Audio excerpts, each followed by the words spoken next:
ان سے مانگو گے, تو اصل میں اس بزرگ سے مانگ رہے ہو, اور جب اس بزرگ سے مانگ رہے ہو تو دے گا تو اللہ ہی دے گا. کون؟ اللہ. تو ان کو جو اللہ نے اختیارات دیے ہیں تو اصل میں تو اپنے پاس رکھے ہوئے اختیارات, لیکن ان کے ذریعے اللہ کرا دیتا ہے کام, اس لیے ان سے مانگو جا کے. تو اتنے ایکچولی اور کر کے نا شیطان نے لگائے ہیں کہ لوگ اس کی باتوں میں آ گئے. پھر شیطان نے کہا اچھا اگر ان کے پاس اختیارات نہیں ہیں تو بتاؤ تم میں اور ان میں کوئی فرق ہوا؟ نہیں آئی بات سمجھ میں؟ ایسا نہ ہو آپ لوگ بھی یہ کام شروع کر دو.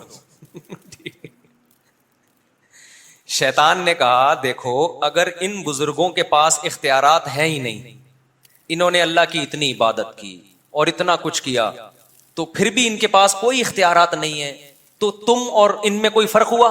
لوگوں نے کہا نہیں, توبہ توبہ, بزرگوں میں اور تم میں کوئی فرق ہی نہیں ہے, تم بھی عاجز محتاج, یہ بھی عاجز محتاج, اس لیے بات سمجھو میں کیا کہہ رہا ہوں.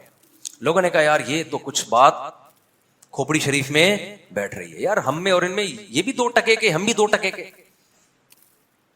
وہ ایک سیٹھ نے وہ کلپ کسی نے بھیجا مجھے کہ ایک سیٹھ نے ملازم کو بولا 2 ٹکے کے آدمی, ملازم رونے لگا. اس نے کہا رو کیوں رہا ہے؟ کہہ رہا ہے مجھے افسوس ہو رہا ہے کہ آپ نے اپنی اور میری ویلیو ایک جیسی کر دی. بعض لوگ بڑے حاضر جواب ہوتے ہیں نا, سر مجھے افسوس اس پر ہو رہا ہے کہ اس گھر میں میری اور آپ کی ویلیو ایک جیسی ہو گئی. حاضر جواب ہی سیکھو. پہلے ویلیو نہیں تھی, لیکن اس جملے کے بعد واقعی اس سیٹ کی ویلیو 2 ٹکے ہی کی ہو گئی. تو شیطان نے ایکچولی کر کرا کے نا, حالانکہ بھائی بزرگوں کا اس کا جواب یہ تھا, عقل مندوں نے کہا ہوگا کہ بھائی بزرگوں کی جو فضیلت حاصل ہوتی ہے وہ اس لیے تھوڑی ہوتی ہے کہ ان کے پاس اختیارات آ گئے ہیں. یا ایھا الناس انتم الفقراء الی اللہ, اے لوگو تم سب کے سب فقیر ہو, فقیر کے پاس کچھ بھی نہیں ہوتا. میں اکثر ایک واقعہ بتاتا ہوں نا, ایک مزار پہ ایک صاحب جا رہے تھے, مجھے فون کیا کہ میرا آدھا دھڑ فالج زدہ ہے, میں بہت پریشان ہوں, کہیں سے ٹھیک نہیں ہو رہا, مجھے کسی نے کہا ہے فلاں بزرگ کے مزار پہ جاؤ. میں نے کہا جس کے مزار پہ جا رہے ہو آپ کا آدھا دھڑ کام نہیں کر رہا, آدھا کر رہا ہے, ان کے دونوں دھڑ کام نہیں کر رہے, تو جس کے دونوں دھڑ کام نہیں کر رہے وہ تمہارا آدھا کہاں سے ٹھیک کرے گا؟ کوئی بزرگ یا میت پھٹے پہ لیٹی بھی ہو, آپ غسل دے رہے ہو اور آدھا دھڑ کام کرنا شروع کر دے اس کا, تو آپ لیٹے ہوئے ہوگے, وہ بیٹھا ہوا ہوگا. کیا خیال ہے؟ بلکہ تھوڑی سی انگلی بھی ہل گئی نا مردے کی, مردہ جو لیٹا چاہے بزرگی کیوں نہ ہو, ذرا سا ہل گیا, آنکھ مار دیا. آپ دیکھو آپ مردے کو غسل دے رہے ہو, اس نے یوں کر کے آنکھ مار دیا, آپ قیامت تک کسی کو آنکھ مارنے کے قابل نہیں رہو, آپ کی آنکھیں فالج زدہ ہو جائیں گی, پھٹی کی پھٹی رہ جائیں گی آنکھیں آپ کی. تو اللہ میاں نے یہ بتایا ہے کہ بھائی یہ تو تمہاری طرح محتاج ہیں, مقام ان کو کیوں ملا ہے؟ مقام اس لیے ملا کہ اللہ کے نیک بندے تھے, ان کا آخرت میں بہت اونچا مقام ہوگا. تم نیچے والی جنت میں ہوگے, یہ اوپر والی جنت میں ہوں گے, یہ اللہ کے مقرب لوگ ہیں, یہ کوئی کم مقام ہے کیا یہ؟ تو نوح علیہ السلام کی قوم کو جو ہے نا شیطان نے یہ سارے سافٹ ویئر اس میں انسٹال کر دیے, اور ہر آنے والی نسل میں سافٹ ویئر اپڈیٹ کرتا رہتا تھا وہ, ٹھیک ہے نا, سافٹ ویئر کیا کرتا رہتا تھا؟ اپڈیٹ. نیا ورژن آیا ہے, وہ رائٹ کلک کر کے نا اپڈیٹ پہ بٹن دباتا تھا, اگلی نسل اس سے زیادہ آگے چلی جاتی تھی. پھر آہستہ آہستہ لوگوں نے کیا کیا, ان سے مانگنا شروع کر دیا. وہاں کے علماء صلحاء نے ان کو سمجھایا کہ بھائی یہ ان سے کیوں مانگ رہے ہو, یہ تو پتھر ہے, تم نے اپنے ہاتھوں سے بنایا ہے. لوگوں نے کہا اصل میں ہم ان سے جب مانگتے ہیں نا تو یہ تو ایک علامت ہے, اصل میں ہم ان کے پیچھے جو بزرگ ہیں ان سے مانگ رہے ہیں. انہوں نے کہا بھائی ان کے پاس تو اختیارات نہیں ہے تو وہ کیسے دیں گے تمہیں؟ تو بھائی ان کے پاس خود سے نہیں ہے, عطائی اختیارات ہیں, ذاتی نہیں ہے لیکن عطائی ہیں, اللہ کی عطا سے ان کے پاس اختیارات ہیں. جس خدا نے پیدا کیا تھا, پیغمبروں کو بھیجا تھا, آدم علیہ السلام کو بھیجا تھا کہ مخلوق دعاؤں میں کسے پکارے؟ مجھے پکارے. اس مخلوق نے اللہ کو پکار کے اللہ کی پکار کو چھوڑ کر مخلوق کو پکارنا شروع کر دیا. پھر اللہ نے نوح علیہ السلام کو بھیجا.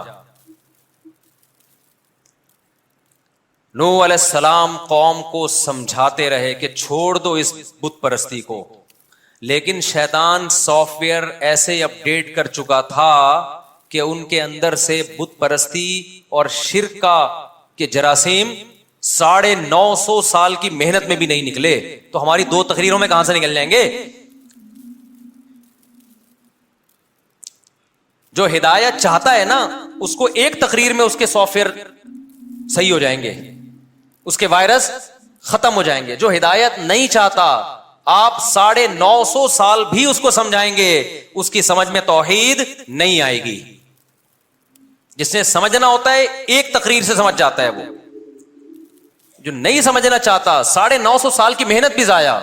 نوح علیہ السلام سمجھاتے رہے، رب انی دعوت قومی لیلا ونہارا، اے اللہ میں نے دن میں بھی پکارا، رات کو بھی پکارا، فلم یزدہم دعائی الا فرارا، میرے پکارنے ان کو میرے قریب کرنے کے بجائے دور کر دیا، نفرت بڑھتی رہی ہے ان کی مجھ سے۔ کیسے عجیب الفاظ ہیں سورہ نوح کے، رب انی دعوت قومی لیلا ونہارا فلم یزدہم دعائی الا فرارا وانی کلما دعوتہم لتغفر لہم جعلوا اصابعہم فی آذانہم واستغشوا ثیابہم واصروا واستکبروا استکبارا، اے اللہ جب بھی میں ان کو پکارتا تھا یہ اپنی کانوں میں انگلیاں ٹھوس لیتے تھے، اپنے آپ کو مجھے دیکھ کے چادروں میں چھپا لیا کرتے تھے کہ نوح ہمیں سمجھانا نہ شروع کر دے علیہ الصلوۃ والسلام۔ فَقُلْتُ اسْتَغْفِرُوا رَبَّكُمْ إِنَّهُ كَانَ غَفَّارًا، میں نے اپنی قوم سے کہا توبہ کرو خدا کے سامنے، چھوڑ دو ان کو، جس کی یہ عبادت کرتے تھے تم بھی انہی کی عبادت، اسی کی عبادت کرو جا کے۔ إِنَّهُ كَانَ غَفَّارًا يُرْسِلِ السَّمَاءَ عَلَيْكُمْ مِدْرَارًا وَيُمْدِدْكُمْ بِأَمْوَالٍ وَبَنِينَ یہ صبح روزانہ پڑھتا ہوں فجر میں یہ سورت ہر دوسرے دن پڑھتا ہوں۔ رب انی دعوت قومی لیلا ونہارا فلم یزدہم دعائی الا فرارا وانی کلما دعوتہم لتغفر لہم جعلوا اصابعہم فی آذانہم واستغشوا ثیابہم واصروا واستکبروا استکبارا ثم انی دعوتہم جہارا فقلت استغفروا ربکم انہ کان غفارا یرسل السماء علیکم مدرارا ویمددکم باموال وبنین ویجعل لکم جنات ویجعل لکم انہارا ما لکم لا ترجون للہ وقارا وقد خلقکم اطوارا، اس خدا کو کیوں نہیں مانتے جس نے تمہیں ماں کے پیٹ میں پانی کے قطرے سے پیدا کیا؟ اس پیدائش میں ان بزرگوں کا، پیغمبروں کا، فرشتوں کا کوئی ہاتھ نہیں ہے، تو اس خدا سے کیوں نہیں مانگتے؟ الم تروا کیف خلق اللہ سبع سماوات طباقا، دیکھتے نہیں اس خدا نے کیسے مضبوط آسمان بنائے ہیں؟ تو الحمد سے لے کے والناس تک اور تمام پیغمبروں کی دعوت خدا کا انٹروڈکشن ہے، اللہ کا جو خالق ہے اس کی طرف لوگوں کو لانا ہے، اس سے ہٹا کے مخلوق کی طرف نہیں لے کر آنا ہے، چاہے وہ مخلوق کوئی بھی ہو۔ واللہ انبتکم من الارض نباتا، اللہ ہے جس نے تمہیں مٹی سے بنایا ہے، پیغمبروں نے نہیں بنایا، بزرگوں نے نہیں بنایا، فرشتوں نے نہیں بنایا، خدا نے بنایا مٹی سے، اس کی عبادت کرو۔ واللہ جعل لکم الارض بساطا لتسلکوا منها سبلا فجاجا، زمین کو بچھا دیا تمہارے لیے اس نے اور کشادہ راستے بنا دیے سفر کے لیے۔ قال نوح رب انہم عصونی واتبعوا من لم یزدہ مالہ وولدہ الا خسارا۔ نوح علیہ السلام اب اللہ سے شکایتیں کر رہے ہیں 950 سال کے بعد۔ کتنا اسٹیمنا تھا، کتنی برداشت تھی نوح علیہ السلام نے۔ آج ہم 4 تقریریں کر کے تھک جاتے ہیں کہ لوگ بات نہیں مان رہے۔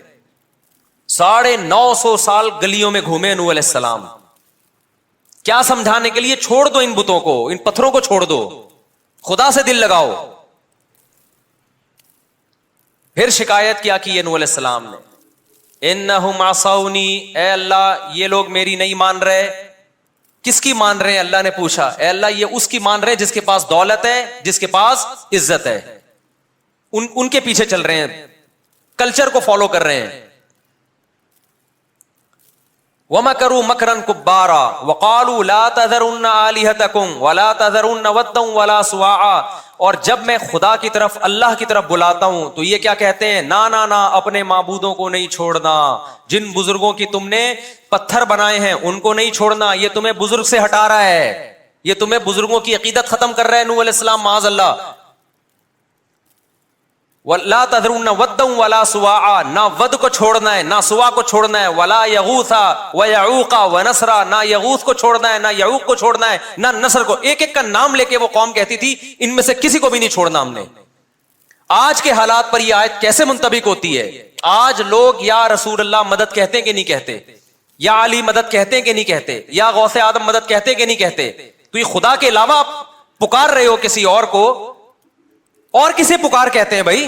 یہی کام تو وہ لوگ کرتے تھے، وہ بتوں پہ اعتکاف کر کے بیٹھتے تھے، آپ قبروں پہ بیٹھ گئے ہو جا کے، وہ بتوں کا طواف کرتے تھے، آپ قبروں کا طواف کر رہے ہو، وہ بتوں کو سجدہ کرتے تھے، آپ ان کی قبروں پہ سجدہ بت کو کیا جائے یا بزرگ کی مورتی کو کیا جائے یا بزرگ کی قبر کو کیا جائے، دونوں سجدوں میں کوئی فرق نہیں ہے۔ ہمیں آپ بول دیا کرو بھائی وہاں بڑے دیوبندڑے پتہ نہیں کیا کیا گستاخ رسول، کوئی گورنمنٹ کی طرف سے کوئی پابندی نہیں ہے۔ ہماری صحت پہ کیا اثر پڑتا ہے بھائی؟ ہم کون سا پولیس میں ہے کہ ڈنڈے کے زور سے آپ کو اپنی بات سمجھا رہے ہیں؟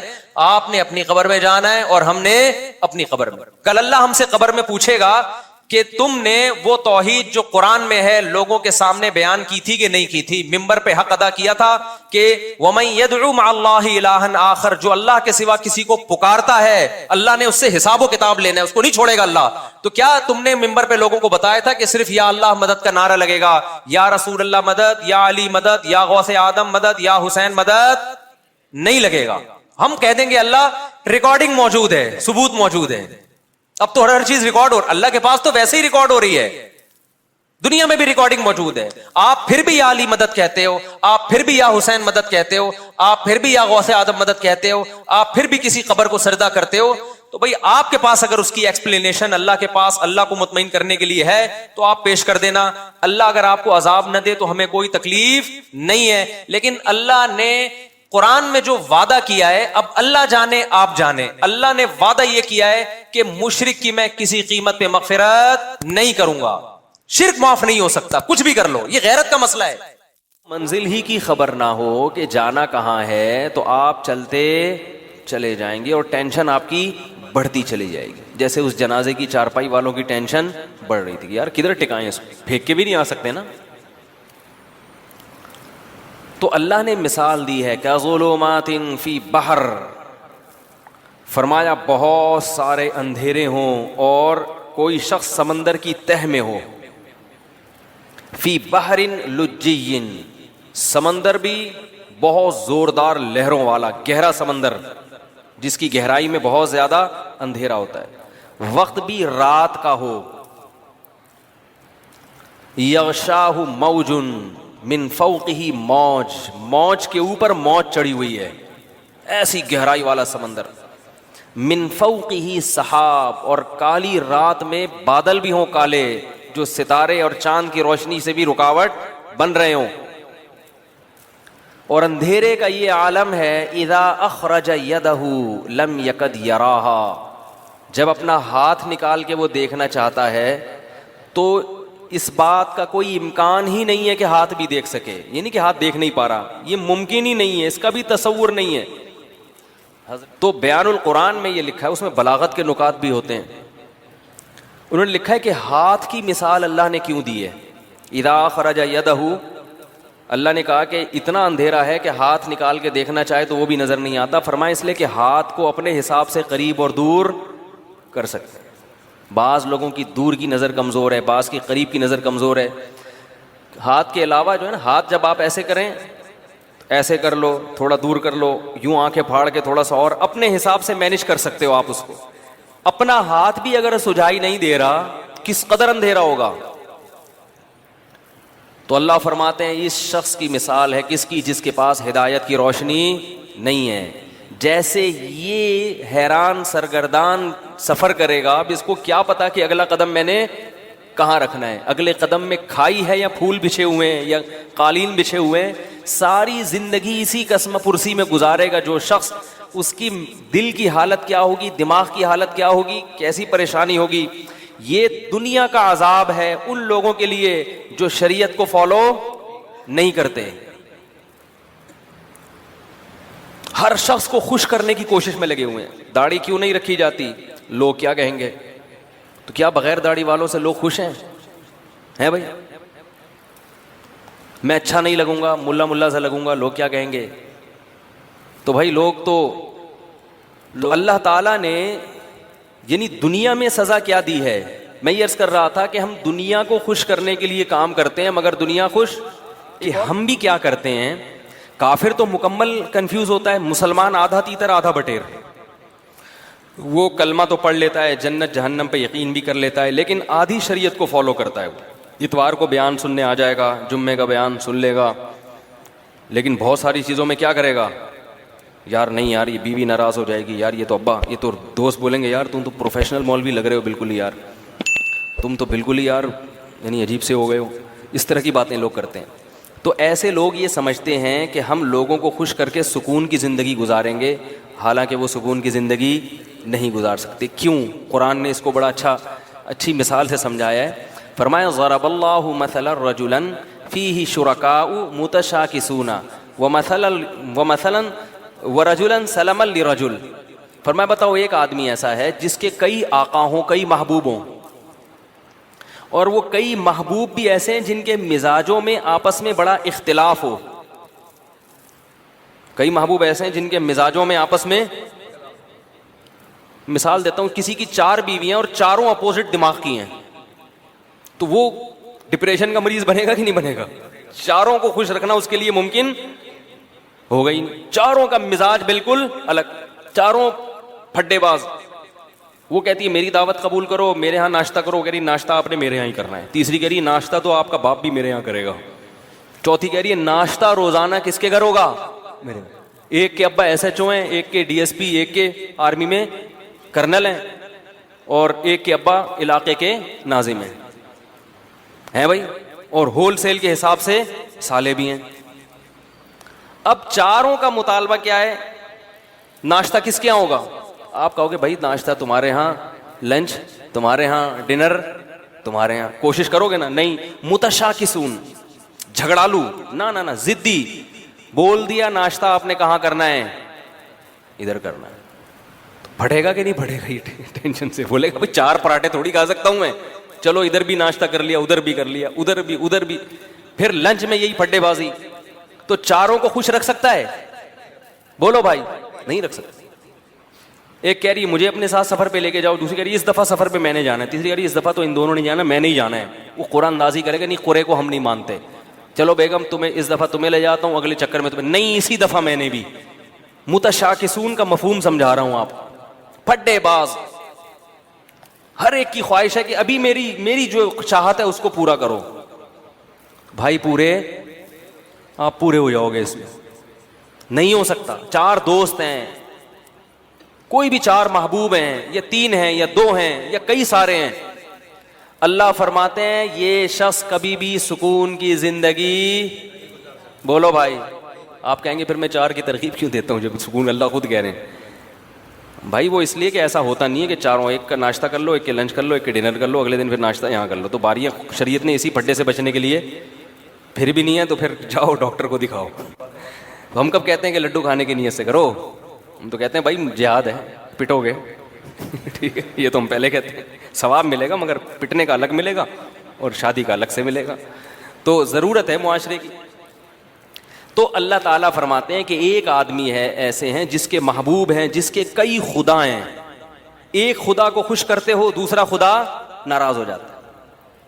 دوسرا وہ ہے سلام الرجل، جس کا صرف ایک آقا ہے، اس کو پتا ہے صرف میں نے اس کو خوش کرنا ہے، اس کی چاہتوں کو پورا کرنا ہے.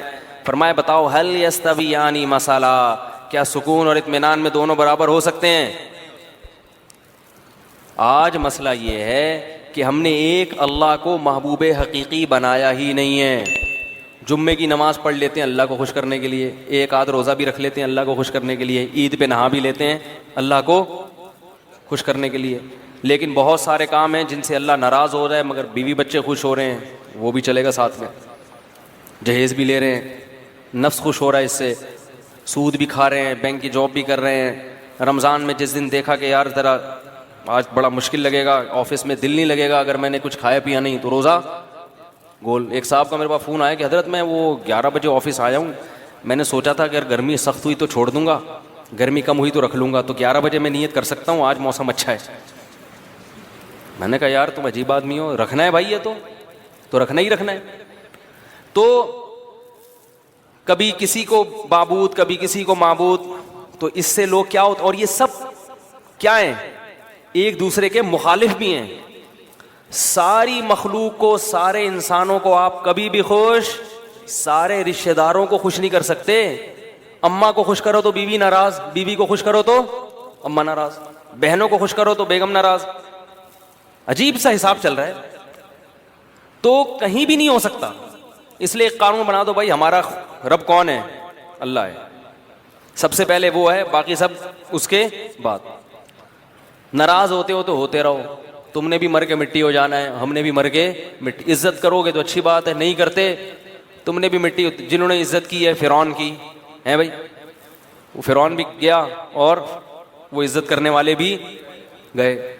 فرعون غرق نہ بھی ہوتا تو بھی اب تک تو ویسے ہی مر چکا ہوتا. تو وہ رنگ رلیوں پہ زمانے کی نہ جانا اے دل، یہ خزاں ہے جو بانداز بہار آئی ہے. جتنی مردی عزت ہو، شہرت ہو، مٹی میں دفن کرنے کے بعد نا 2-4 دن کے بعد کوئی بھی یاد نہیں کرتا. ایسی دنیا کی حقیقت ہے. شہرت سے تو کبھی بھی متاثر نہیں ہونا چاہیے، اپنی بھی یا کسی اور کی بھی. بڑے بڑی لوگ آئے ہیں دنیا میں، بڑی بڑی شہرتیں حاصل ہوئی ہیں، غائب مرے تو 2-4 دن لوگ روئے ہائے ہوئے کیا، ختم کہانی.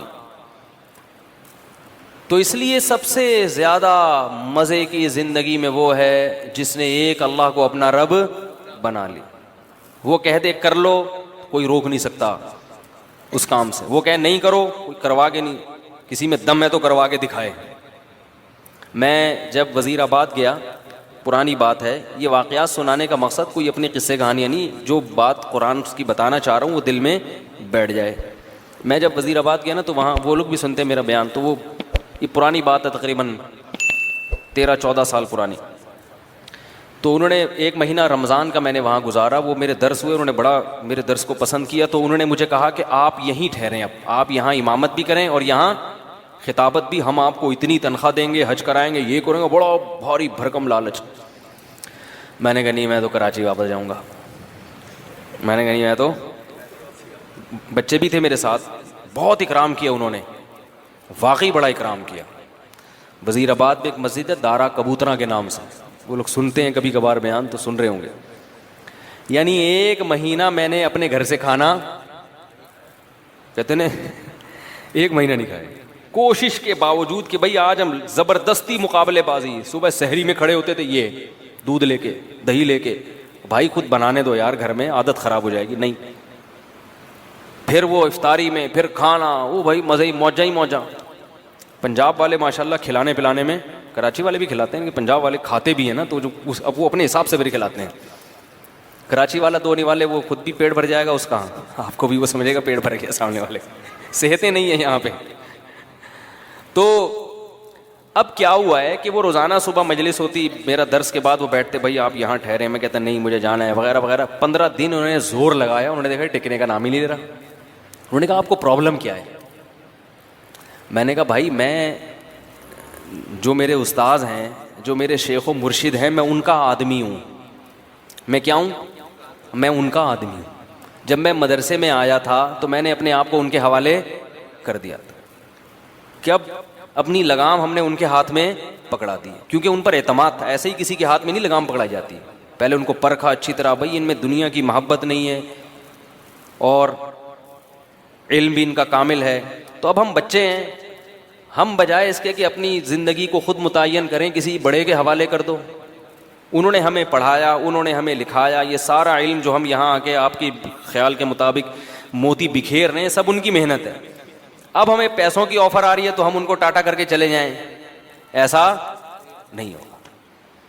تو میں نے کہا کہ ان کو لیٹر لکھیں، وہ اگر مجھے کہیں گے نا کہ یہیں ٹھہرو تو آپ مجھے یہاں سے بھگا کے دکھاؤ پھر. ٹھیک ہے، اگر وہ مجھے کہتے ہیں کہ یہ مسجد سے جانا نہیں، تو میں نے کہا پھر آپ مجھے یہاں سے بھگا کے دکھاؤ. اور اگر وہ کہتے ہیں کہ یہاں نہیں رہنا، میں نے کہا آپ زنجیریں باندھ لو، مجھے جیسے موقع ملے گا میں وہ کاٹ کے بھاگ جاؤں گا. بے لگام اونٹ جو ہوتا ہے نا، شتر بے مہار، کبھی ادھر بھاگ رہا ہے کبھی ادھر بھاگ رہا ہے، وہ کسی کام کا نہیں ہوتا. مرکز سے انسان کو ہمیشہ جڑے. پہلے مرکز متعین کرنے میں ٹائم لگائے، ایسا نہیں کہ کسی پہ بھی اعتماد کر کے اپنی زندگی کی لگام اس کے ہاتھ میں دے دی، ایسا نہیں ہے.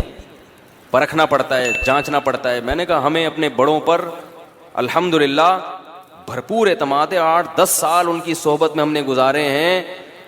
میرا یہ خیال ہے کہ مجھے ان سے زیادہ بہترین لوگ اس دنیا میں مل ہی نہیں سکتے تھے. اللہ نے پتہ نہیں والدین کی کون سی نیکی قبول کی, ایسے لوگوں کے پاس ہمیں پہنچا دیا. تو اس کی برکتیں ہیں, اللہ تعالیٰ ٹوٹا پھوٹا کام لے رہا ہے. تو اس سے دیکھو یہ فائدہ کیا ہوا مجھے کہ خیالات منتشر نہیں ہو رہے, سکون آ گیا طبیعت میں. بھائی وہ کہیں گے تو کر لیں گے, نہیں کہیں گے تو نہیں کریں گے. ورنہ انسان سوچتا, میں نے ایسے لوگوں کو بھی دیکھا, علماء کو بھی, جو پریشان کہ کیا کریں اب, ان کی زندگی بھی کس میں گزر رہی ہے, پریشان. پھر پیسے کی محبت آ جاتی ہے, یار دین کے تو یہ والے, اس میں پیسہ زیادہ ہے تو ادھر چلو. جب پیسے کی طرف آئے تو پھر پیسہ اصل مقصد بن گیا, تباہ ہو گئے. تو ہمیشہ انسان کی سکون کس میں ہے کہ وہ اس کو یہ پتا ہو کہ میں نے کس ٹریک پر زندگی گزارنی ہے. اس میں سکون ہے انسان کی طبیعت میں, آرام سے سکون سے. اکابر پرستی الگ چیز ہے. اکابر پرستی کا مطلب یہ کہ آپ کے بزرگ کچھ بھی الٹا سیدھا کریں آپ نے ان کو صحیح کرنا ہے, ایسا نہیں ہے. الحمدللہ یہ نہیں ہے. ہمارے بڑوں سے بھی بعض, ہماری کوئی حیثیت نہیں ہے لیکن بعض چیزوں میں ہم بول دیتے ہیں کہ بھئی یہ والی رائے ہماری نظر میں, میرے شیخ تو 4 شادیوں کے قائل نہیں ہیں, میں نے اس میں اپنے شیخ کی مخالفت کی ہے.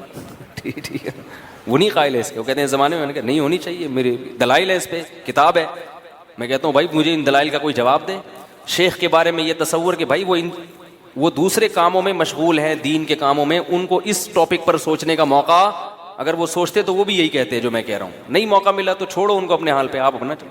لیکن ان کا بھی ظرف اتنا بڑا ہے کہ ان کو بھی پتا ہے کہ اس کی ایک اس بارے میں رائے ہے, اور جو چیز حلال ہے اس میں وہ پابندی. تو یہ بھی تو سلیکشن ہے نا ہماری, کہ ایسے لوگوں کو ہم نے سلیکٹ کیا ہے. ان کو بھی پتا ہے کہ حدود سے, مرید کو اپنے حدود اللہ سے باہر. بعض شیخ کیا کرتے ہیں, مرید نے شادی کی خانقاہ سے کک آؤٹ, یا مرید نے کوئی ٹوپی ٹرینڈ نہیں کروائی تو خانقاہ سے کک آؤٹ. تو بھائی یہ ٹرینڈ وینڈ یہ جو شریعت تھوڑی ہے, یہ تو حدود اللہ پر قائم. خیر, تو سکون کس میں ہے؟ سکون ایک کو بڑا بنانے میں, اور وہ اصل کون ہے؟ اللہ. اس کو بڑا بنا لو, زندگی خدا کی قسم بڑی مزے کی گزرے گی. حضرت معاویہ رضی اللہ تعالی عنہ نے حضرت عائشہ رضی اللہ تعالی عنہ کو خط لکھا کہ اے, یعنی اپنی ماں کہہ کے خطاب کیا کہ آپ مجھے کوئی نصیحت کریں. حضرت عائشہ تو حضرت معاویہ سے عمر میں بہت چھوٹی تھیں, مگر جانتے تھے کہ پیغمبر کی زوجہ ہیں اور ہماری ماں ہیں, تو ان سے نصیحت لے رہے ہیں. فرمایا نصیحت مختصر ہو, جامع ہو, مختصر ہو.